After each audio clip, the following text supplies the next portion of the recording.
All across the world, moving freight by rail is far quicker, cheaper and greener than sending it by road. But in India, it is slow and unpredictable. This is because the same tracks carry both passenger and freight trains, leading to severe congestion and delays on major railway lines.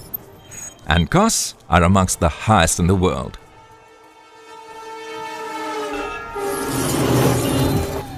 As a result, most of India's passengers and the bulk of its freight goes by road. But now, things are set to change.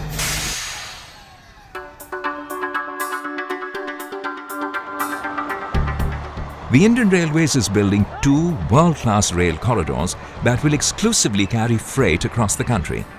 The Eastern Dedicated Freight Corridor will run a distance of almost 2,000 kilometers from Ludhiana in the north to Kolkata in the east.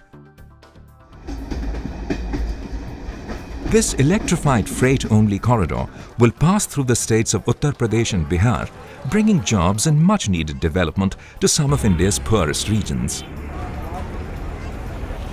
Construction of this new double-track railway line will ease pressure on existing tracks and transform the way goods are moved along one of India's busiest routes.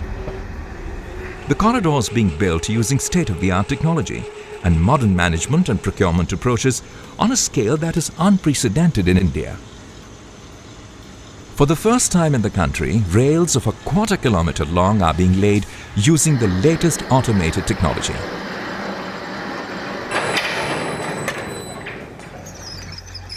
A mechanized system of laying tracks ensures greater accuracy and quality. While existing methods in the country manage a daily average of just 100 meters, the corridor is being extended by almost 1,500 meters every day. As you know, EDFC is the mega infra project undertaken by Government of India, and it was launched with the technology that we will segregate freight traffic from the passenger traffic. Today, the average speed of the freight train is around 25 kilometers an hour, which certainly can be raised to 70 kilometers an hour after completion of dedicated freight corridor. Apart from being much faster, the freight-only corridor will make the movement of goods much cheaper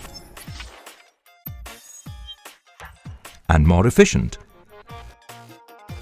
Waiting time for wagons will be reduced and transit time will be down to a third.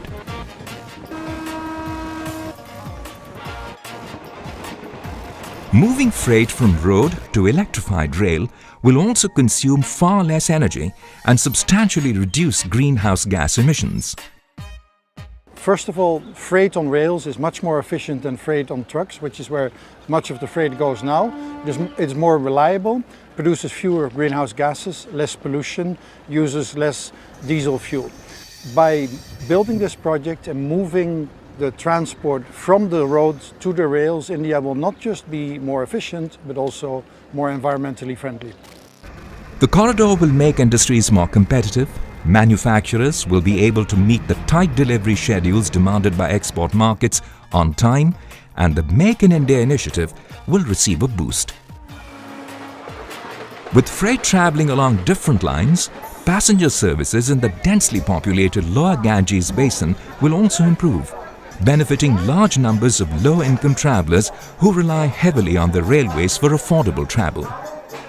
By freeing the trade from the main railway, it will allow people to use the railway more freely as passengers, which will create the possibility for agglomeration, urbanization around this big corridor, which is really important because we know that urbanization drives poverty alleviation in India.